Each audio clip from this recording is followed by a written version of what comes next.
ਸਤਿ ਸ਼੍ਰੀ ਅਕਾਲ ਸਵਾਗਤ ਹੈ ਤੁਹਾਡੇ ਸਾਰਿਆਂ ਦਾ ਅੱਜ ਦੀ ਇਸ ਖਾਸ ਪੇਸ਼ਕਸ਼ ਦੇ ਵਿੱਚ ਟੋਰਾਂਟੋ ਤੋਂ ਮੈਂ ਹਾਂ ਜਸਲੀਨ ਕੌਰ ਅੱਜ ਸਾਡੇ ਖਾਸ ਮਹਿਮਾਨ ਹਨ ਓਨਟਾਰੀਓ ਦੇ minister of economic development job creation and trade honourable minister Vic Fedeli hello minister thank you so much for joining PTC Punjabi once again.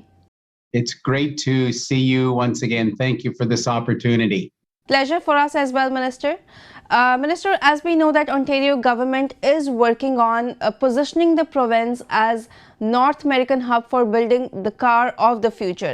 In 2019, the government introduced the Automotive modernizing program to modernize the auto supply chain. So how is the response so far? Well, it's been exceptionally well received. We've seen tens of millions of dollars invested in small and medium-sized businesses. We've had 2 intake rounds. We've had 150 projects that are either underway now or in the pipeline. I've been visiting them all week again. They will create about 650 jobs on their own. So apart from the production of hybrid and battery electric vehicles and component productions, how is government working on increasing the export of Ontario-made auto parts and innovations? Well, I think the NAFTA 2.0, as I call it, has been very beneficial for the auto sector because there's a part of it called rules of origin, and it means that more than 75% of the parts must be made in North America. So we're pushing hard for companies from Japan and around the world who are shipping parts now that won't be able to without paying a tariff to open here and export from here. So our export team has been very busy helping not only existing companies in Ontario, but these companies who are already shipping to Ontario and North America to make their product here and ship worldwide, duty-free, tariff-free from Ontario. You recently toured the SHW Pump and Engine Components Incorporation in Brampton. So Yeah. How did you feel about the industry, where the industry is headed in Ontario after pandemic? We're so excited for all of the auto parts makers or electric vehicle makers, the battery makers, the companies that are making components right from our critical minerals in Northern Ontario. But when we toured SHW Pumps as an example, our OAMP, Ontario Automotive Modernization Program, our OAMP helped them by helping them purchase a piece of equipment that is sort of at the end of the line that attaches the last piece automatically rather than manually. And so it really increased the production for them. It was a really great move to help them win even bigger orders because their capacity is now, their production capacity is increased. So this is a great example of what OAMP is intended to do, small investment at SHW Pumps, and away we go. Minister, as Ontario government has announced a couple of investments for the Automotive modernization program. So how many projects are either underway or completed under the 27.5 million Automotive modernization program, and how many jobs have been created so far and will be created under this project? Yeah, there's about 150 projects that are underway right now. We expect them to create or have already created about 650 new jobs. And what we see a lot of these companies doing are trying to modernize or find efficiencies or get ready for the electric vehicle revolution. There's a steel part that goes in a car. We visited yet another company who are trying to make that part with a thinner steel, but a very tougher steel. So they need different equipment to cut it. And that equipment is being made in Scarborough, and the project is out of a company around southwestern Ontario. So it's a really good example of companies understanding that the EV market want high strength, lighter projects. So they've got a lot of modernizing to do to keep up. What do you think how this investment will help position Ontario as a North American hub for developing and building the cars of the future? Well, we've got about 700 parts firms in Ontario right now. There's about 500 tool and die and mold makers. So, these are global automakers right here in Ontario. So they don't just support the Ontario requirement for parts. They're shipping worldwide, mostly, let's face it, mostly to the US.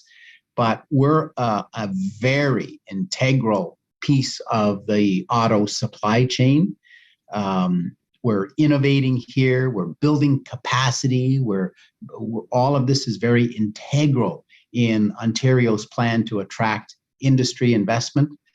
These companies support major auto plants. Think about this.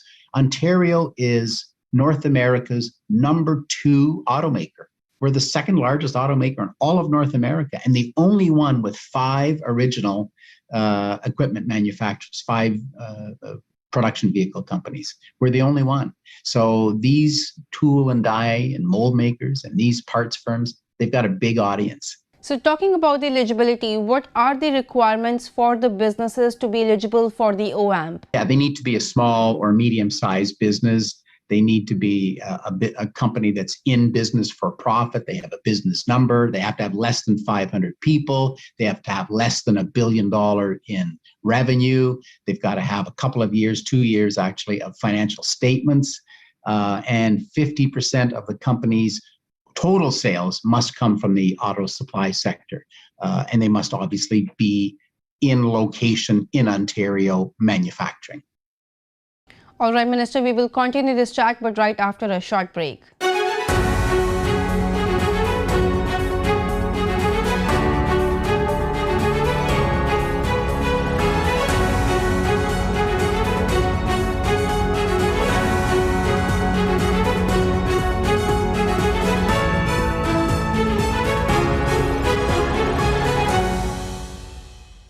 Welcome back after the break. We have in conversation with us Ontario's Minister of Economic Development, Job Creation and Trade, Honorable Vic Fedeli. Minister Fedeli, as we're talking about Ontario's automotive industry, why do you think Ontario is well positioned to be North American hub when it comes to building the electric vehicles? Couple of things. First of all, Ontario has everything needed to be a North American hub for building EVs. So we need to know that we have the talent, the workers, the infrastructure, critical minerals. We're unlocking that from the Ring of Fire and in other areas of Northern Ontario. So we know that we have the ability. Secondly, we visited, Premier Ford and I visited every auto plant, all of the parts companies that we could, and all of the tool and die makers that we could. We heard from them. They wanted us to reduce the cost of doing business in Ontario. And so we immediately lowered the workplace safety insurance premiums without touching the benefits for the employees by 50%. That's $2.5 billion every year that we lowered. Then we put in an accelerated capital cost allowance, which means businesses can write their new equipment off in year. That's $1 billion savings. We lowered their cost of industrial and commercial energy rates, hydro rates, by about 16%. It's more than $1 billion a year. We lowered the Ontario share of their local property taxes by $450 million a year. We've cut red tape, lessened the red tape burden. Altogether, they save about $7 billion annually. Every year, they're saving $7 billion. That WSIB was $2.5 billion annually alone. So that helped bring these manufacturers back as they were leaving Ontario. The auto sector with the manufacturers were leaving Ontario. This not only stopped them from leaving, it turned them around in the case of General Motors and brought them back to Oshawa, where they've got 3 shifts a day right now. So we've seen in the last 18 months, $14 billion in investments for new vehicle production and for battery manufacturing. That's that tells us that the auto sector believes we're well positioned to be this North American hub.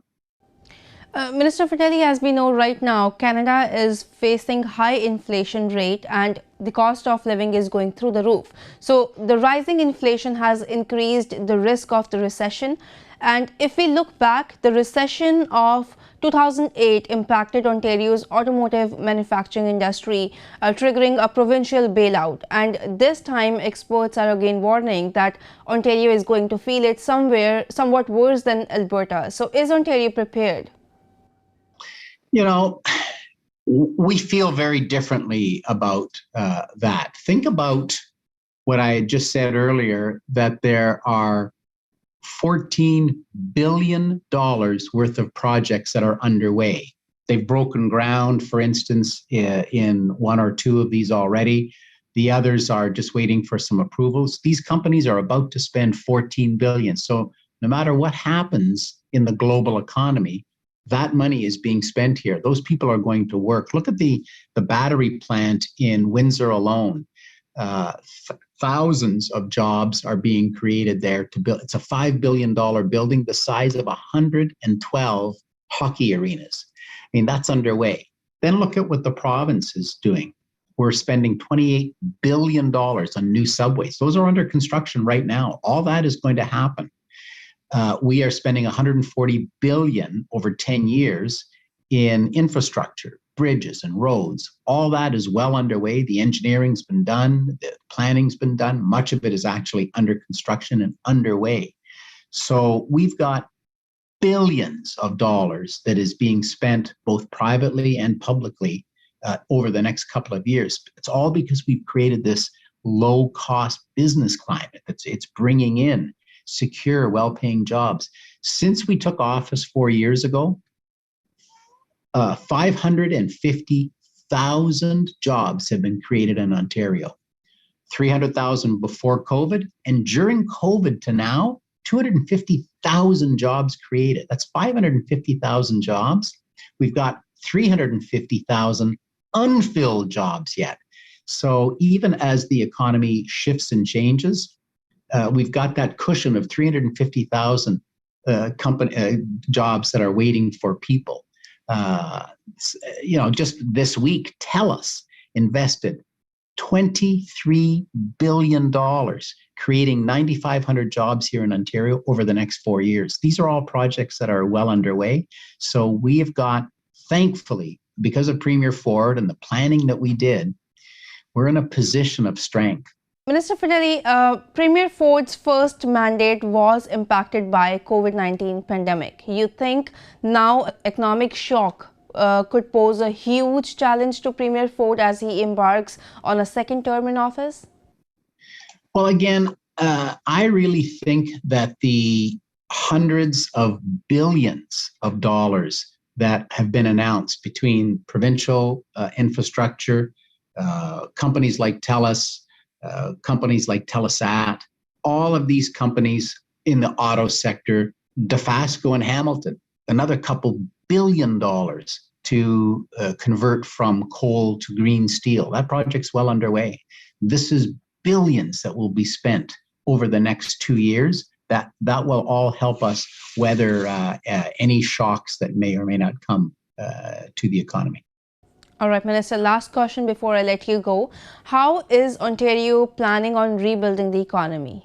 Well, our economy is well underway. And so I don't know that I would use the word rebuild, because we have been on a constant upward build every year. As we see, I can think of, just off the top of my head, 4 or 5 companies that have announced tens of billions of dollars of investment. There's a company in Oxford, Federal Cement, $51 billion announcement recently. I think of Nestle in London with a $41 million ice cream factory well underway. I think of, I think it's called Schweppes in southwestern Ontario. They make something called a Stoopwaffle. They've invested tens of millions of dollars in a new plant. I think of in the eastern Ontario, 3M $99 million for, $75 million for a brand new plant. I think of in Johnstown, about $100 million for a brand new plant. We're well on an upward chart, that all these projects are well underway. All right, Minister, any message for the viewers in the end? Well, I would say, thankfully, Premier Ford had a real vision for Ontario that showed hope, growth, all by reducing costs, all by keeping taxes low, all by getting out of your way, putting more money in the pockets of people, like reducing the price of gas, like things like the vehicle sticker that put, between that and the latest gas reduction, put $465 back in the average family's pocket. I think this is the message from Premier Ford, a message of strength in Ontario, a message of optimism, a message of getting it done, and a message of hope. Minister, last thing before I let you go, I would like to congratulate you and your government for winning a majority government in recent provincial elections. Thank you for joining PTC Punjabi once again, and we wish you good luck. Thank you. Anytime. I'll come back anytime. Pleasure. Thanks. ਸੋ ਐਸੀ ਸਾਡੀ ਖਾਸ ਗੱਲਬਾਤ Ontario ਦੇ minister of economic development, job creation and trade honourable ਵਿਕ ਫੈਡੇਲੀ ਦੇ ਨਾਲ। ਜੇਕਰ ਤੁਹਾਡਾ ਕੋਈ ਸਵਾਲ ਹੈ ਜਾਂ ਫਿਰ ਆਪਣਾ ਕੋਈ ਵਿਚਾਰ ਤੁਸੀਂ ਸਾਡੇ ਨਾਲ ਜਾਂ ਸਾਡੇ ਦਰਸ਼ਕਾਂ ਦੇ ਨਾਲ ਸਾਂਝਾ ਕਰਨਾ ਚਾਹੁੰਦੇ ਹੋ ਤੇ ਸਾਨੂੰ ਜ਼ਰੂਰ ਲਿਖ ਕੇ ਭੇਜੋ feedback@ptcnetwork.com ਤੇ। ਮਿਲਾਂਗੇ ਅਗਲੇ ਹਫਤੇ, ਉਦੋਂ ਤੱਕ ਲਈ ਮੈਨੂੰ ਦਿਓ ਇਜਾਜ਼ਤ ਤੇ ਦੇਸ਼ ਦੁਨੀਆ ਦੀਆਂ ਖਬਰਾਂ ਲਈ ਬਣੇ ਰਹੋ PTC ਨਿਊਜ਼ ਦੇ ਨਾਲ।